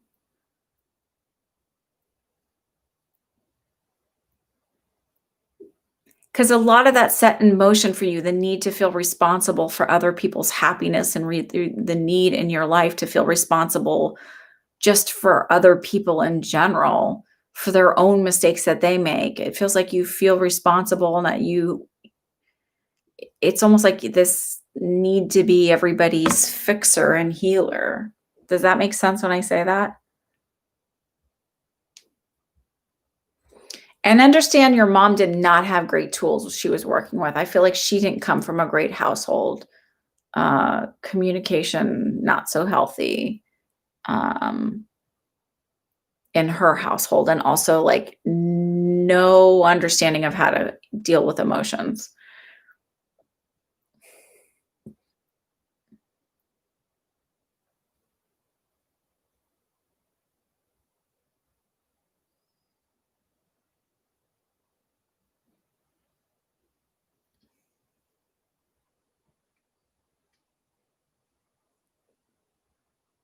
So it's like if you work on those things, it sort of will put you in a better direction. And then reframing how your inner dialogue is, like, I'm safe.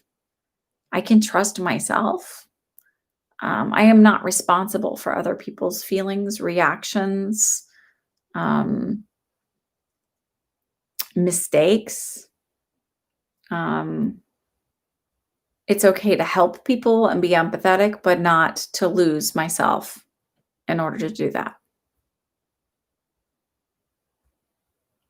And a lot of us grew up that way. A lot of us have those belief systems, but it doesn't mean so you're not weird and you're not alone and there's nothing wrong with you and you're certainly not broken. You just got programmed a certain way, and now adult healthy you who is looking to be healthier, and adult you who understands that there's another way that you can do things can reprogram it.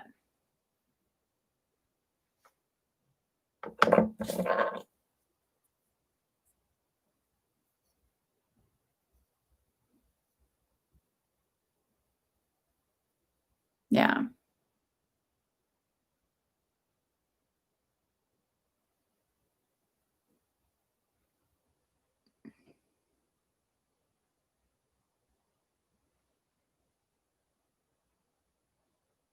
That's totally a perfect normal question to ask, Lisa. Does my guide have any messages they want to give me?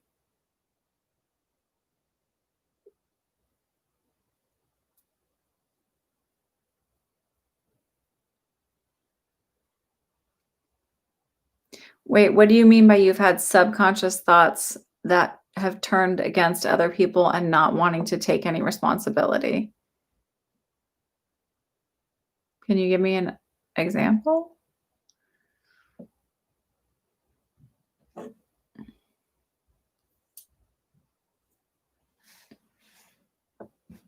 You're welcome, Eva.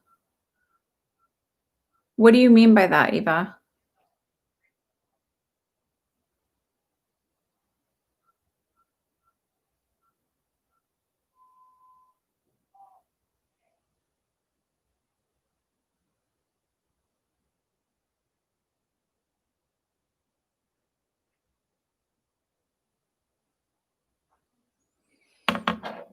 Okay. I'm going to work on Lisa's question while you're typing that to me, Eva.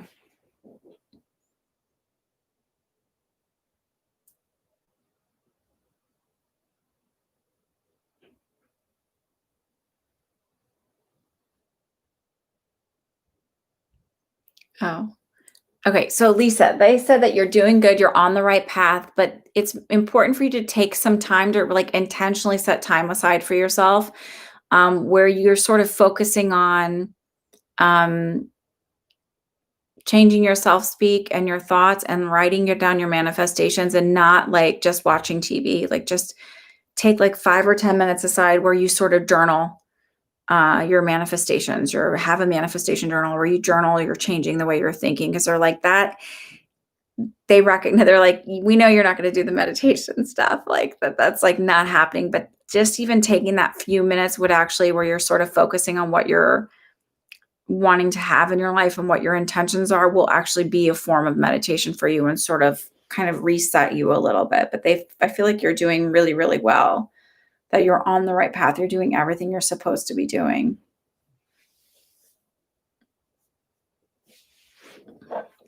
Cheryl Chatterbox, do you want to leave a question? Are you here still?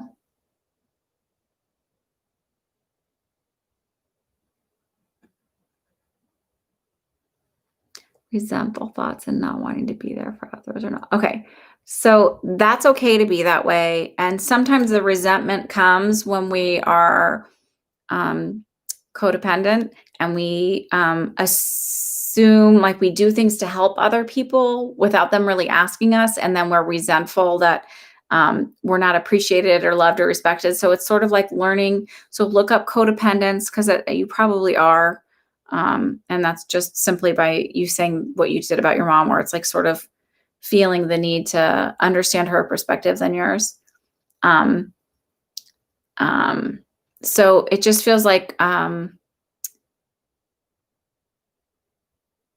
it's normal what you're feeling. Don't feel guilty for that. Those are all normal feelings.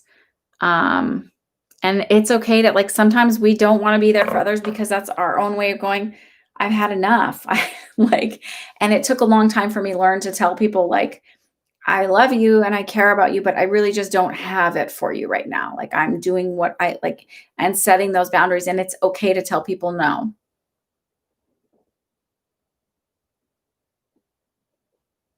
Um, Coco Chanel. I'm closed for questions tonight, and they aren't free. We're taking donations, $5 per question now. And tonight and next week and maybe the week after, I'll see, are going to be 100% going to donations.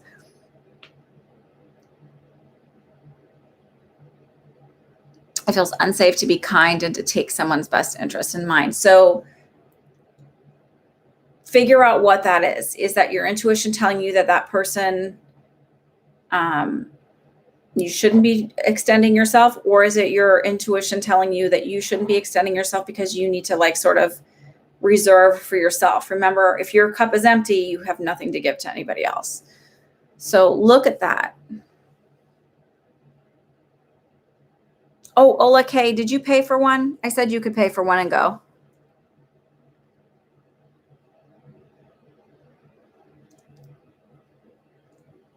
Okay, what's your other question, Eva?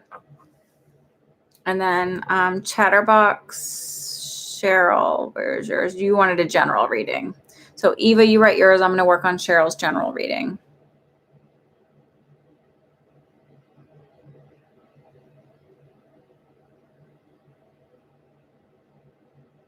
So they said you're almost at the cusp of like figuring out what it is, like the case you're working on and like getting what you're getting, but it feels like you need to organize it better. You need to like it's make it more succinct, make it more compact, like and organized better for what you're trying to get across. So it's like write a script out for what you're like if you're doing your show. It's like but make it more succinct.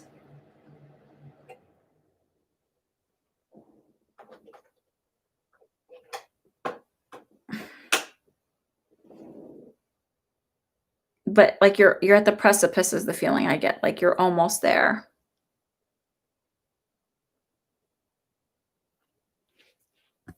Ola K, did you pay for a reading?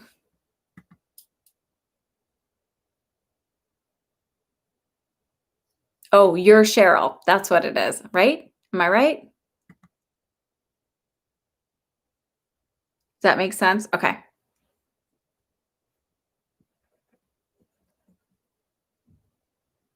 Eva, what's your other question? You're Cheryl. Okay. Ola K, did you pay for a reading? I don't have you as paying. Hang on, let me see. Oh, I'm sleepy. Okay. Yeah. Ola K, I don't have you for paying for a reading. Eva, what's your question? Your last question. You're welcome, Cheryl.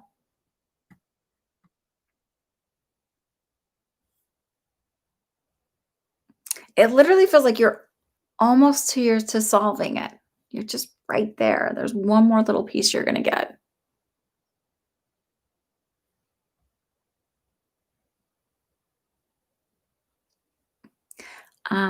Oh, sorry. You did write it. Thank you, Cheryl. How does Sumi feel about your CEO?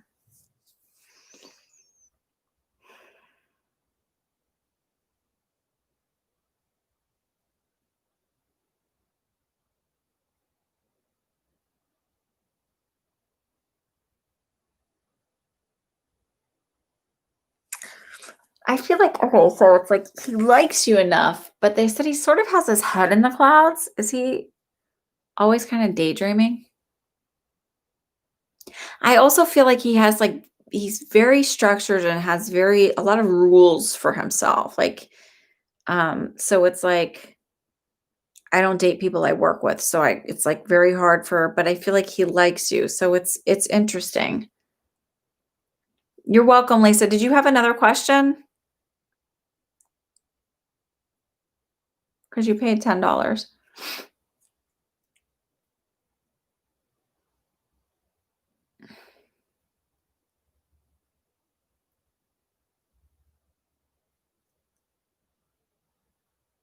I got it, Eva.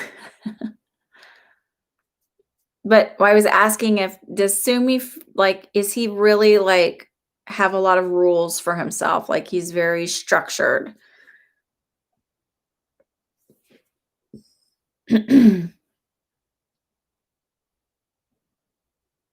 Thank you, Lisa. I sent you a text message the other day, but I assume maybe Charlotte had your phone. You know, 'Cause they need to have 85 devices. No, I remember you telling saying that, Cheryl. It just felt like there's one little piece, like you've almost solved it. And I don't mean to be like not I I am sorry about the loss of his friend. But it feels like you're almost like very like in a way kind of oddly removed from it because you're so focused on it.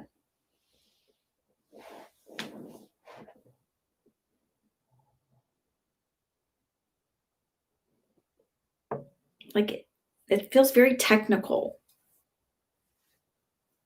Like you got into it for an emotional reason, but it's become very technical and driven.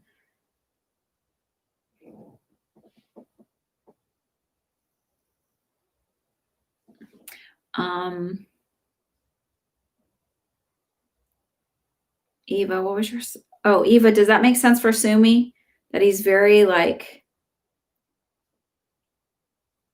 I don't feel like a huge love connection there. It doesn't mean it doesn't like you or anything. It just feels like I actually feel like you're gonna end up meeting somebody outside of work. So maybe it's an outside of work function once everybody starts hanging out again and being more, I don't know, social. That's that word again. All righty, ladies and gentlemen, I'm gonna say goodnight. Oh, because it's been 2 hours and it's a really long night, and I will let you know tomorrow. I will see you guys live at 2 o'clock if you want to come and talk about manifesting, and we'll kind of work through some of your mantras, things that you want to work on, pitfalls, like things that I see that work for others, and things that I'm like, nah, don't do that. And because tomorrow's a great day for manifesting, because it's the solstice, and we enter the age of Aquarius and enlightenment. I don't know who did it. That's a lot. I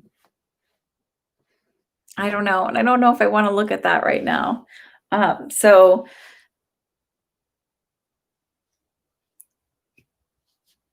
okay. I'm like, you're welcome. Thank you for joining me. I will give you guys a number tomorrow. I'll also give the names of if you're not subscribed, please subscribe here. Also go to my website, which is linked in the description below. And you can sign up to be a part of my mailing list. I pretty much only email you guys once a week with like this stuff that I'm doing the readings or that I'm doing the live manifesting chat tomorrow. But I also, you get put in for a drawing for a free 30-minute reading. I draw for one person a month. I'll be doing 2 this month because the person last month didn't pick it up. So sign up, do all that good stuff. Please like and subscribe and tell your friends all about me. I hope you guys have, or at least the ones you can talk about all the spiritual stuff with. I hope you guys have a wonderful week. If I don't see you tomorrow, Merry Christmas if you celebrate. If you don't, happy holidays, have a great week and all of that good stuff. And I will see you next Sunday. Do the live stream again tomorrow. I'll be live at 2 o'clock. Have a great one. Bye.